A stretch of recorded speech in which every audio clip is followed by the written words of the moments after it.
back to my film and TV channel. Going to Amazon Prime today for a new film, action thriller called The Pickup. Yes, tagline for this: they're armed but she's dangerous. Yes, 93 minutes, so just about right for this sort of film as far as time's concerned.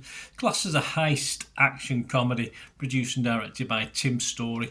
Matt Goldberg from the rap website said of this, "It all reeks of overbearing cheapness to where we're left to wonder why anyone would bother."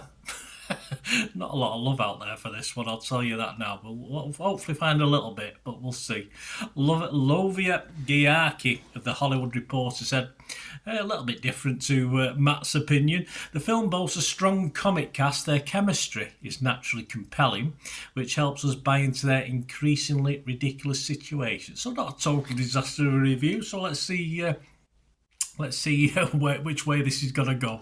This stars Eddie Murphy, Pete Davidson, Keke Palmer, Ava Longoria. I wish we'd seen a bit more of Ava, to be honest with you. She's in it, but not enough for me. Andrew Dice Clay and Marshawn Lynch all star in this. Is released, of course, by Amazon MGM on Prime Video and released on the 6th of August 2025. So I'm doing this review on the 7th of August 2025. So I have a chance to watch it during the morning while I've been trying to do other bits and pieces.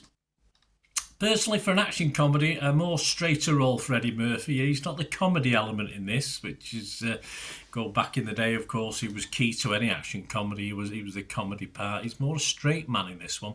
Andrew Lawrence from The Guardian said it takes work to make Murphy entirely unfunny, and this film manages the job one-handed. Well, I don't think he's meant to be funny, Andrew, in this. He plays the maturer role, let's say, which perhaps is funny in itself, if you look at it that way. Nick Shager from the Daily Beast, also on Eddie Murphy, said, "The legendary star spends the majority of this misfire looking alternately bored and really bored, an emotion that viewers will find all too relatable." Yeah, I mean, listen, do what I do. Stick it on in the background while your phone's surfing. Well, I wasn't doing that. Or doing your tax returns. I certainly wasn't doing that. I was doing other things, but it wasn't any of those two. But yeah, just stick it on. It's okay. It's some good action scenes in it as well. It may view a little bit better if you don't sort of get all excited and get your whiskey and coke or your can of beer and sit down on a Saturday night. You might be a little bit disappointed, but just as background, I thought it was fine. Sometimes you have background films as opposed to totally concentrating on what's going on the screen. But there are some poor scores out there, but there are positives as well. I mean, the three main leads I thought had good chemistry.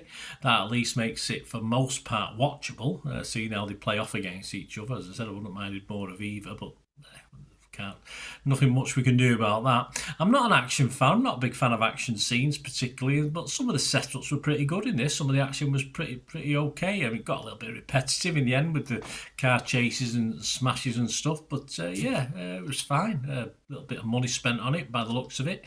Glenn Kenny from the New York Times, he said, "Even as they find themselves running out of things to do, each actor hangs onto his or her charisma and manages to land a line every now and then." Let's accentuate the positive, Glenn. Yeah, no matter how small, and it doesn't always work. Did it make me laugh out loud? No. Did it make me smile? Perhaps once or twice, but it was hard work. The story itself, very formulaic. The heist, definitely so, but at least it reaches a sort of satisfactory conclusion. Not an over-bloated 90 minutes or so. I mean, take the credits out, you're probably talking 80-85 minutes, so that's fine for this sort of thing. Christy Lemire from Roger Ebert said, "It is as generic and forgettable as the title suggests. A bland action comedy that will surely end up being one of the year's worst movies, if only for the egregious way it squanders its talented cast." Yes, overall the cast does deserve better than this, of course it does. And this film, yes, is very forgettable, yes, but I think it rates a score. I'm going to rate it, I'm going to score it. I'm not going to I won't go mad on it, but it's certainly way down on my worst level. I've seen lots more of turned off lots worse than this over time. Let's have a look at some of the scores. As I said, they're not great. Rotten Tomatoes, just 35% positivity. That's 37 critics. 13 were fresh and 24 rotten. So I'm going to make that 14 fresh, but only just, probably about 51%, 49%. Very close to being rotten, this one. But I'll give it a fresh score. I'll give it a 4, make it 14 and 24 rotten now. Metacritic, yeah, only 39 out of 100. So very similar based on just 12 critics. So there's no positives at all, which is understandable. 7 mixed reviews and 5 negative. So let's make that 8 mix, because I can't be totally positive on this. As I say, it came very close on Rotten Tomatoes. The Rotten Tomatoes audience, Joe Public, 3.2 out of 5. So that's okay. That's average. That's 6.4, isn't it? Out of 10. That's okay. Internet Movie Database, a little bit lower again, but not a disaster. 5.5 out of 10 after 1,300 scores and reviews. So not the worst you could ever get, but not. It's a streaming film. It's a bit of background. It's a bit of fun. It's a bit of something light to have on while you're doing other things, and you can sort of check the screen every now and then and listen to the carnage going on. So I'm going to give this my minimum score. I'm not going to give it any more than that, but I think it deserves a score. There was certain bit, as I say, the chemistry between the 3 main actors is spot on.